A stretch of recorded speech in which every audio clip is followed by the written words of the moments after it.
ځینې خلک ستا تر شا خبرې کوي بې له دې چې ستا په واقعیت پوهه شي، بې له دې چې ستا کیسه واوري. دوی خبرې کوي ځکه خپل زړه یې ډک دی. دوی په خپل ژوند کې د ځان لپاره ځای نه لري. ستا کمزوري غټه موضوع ده ځکه دوی خپله پیاوړي نه دي، خو ته باید په خپله لاره روان اوسي. چیرې چې خبرې نه کېږي هلته عمل خبرې کوي.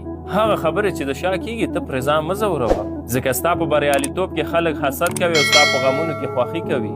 ځینې خلک ستا تر شا خبرې کوي ځکه دوی خپل ژوند ته ځواب نه لري. ته وخت مه ورکوه چې د هغوی د خبرو بندي شي، ځکه تا ته کوم کمی زیاتیا نشي درکولی. دوی ستا د فکر قاضیان نه دي، ته د خپل ژوند مالک یې. نو خپل ژوند پاک وساته او د هغو خبرو قرباني کېږه مه چې ته پرې نشي پوهېدلی.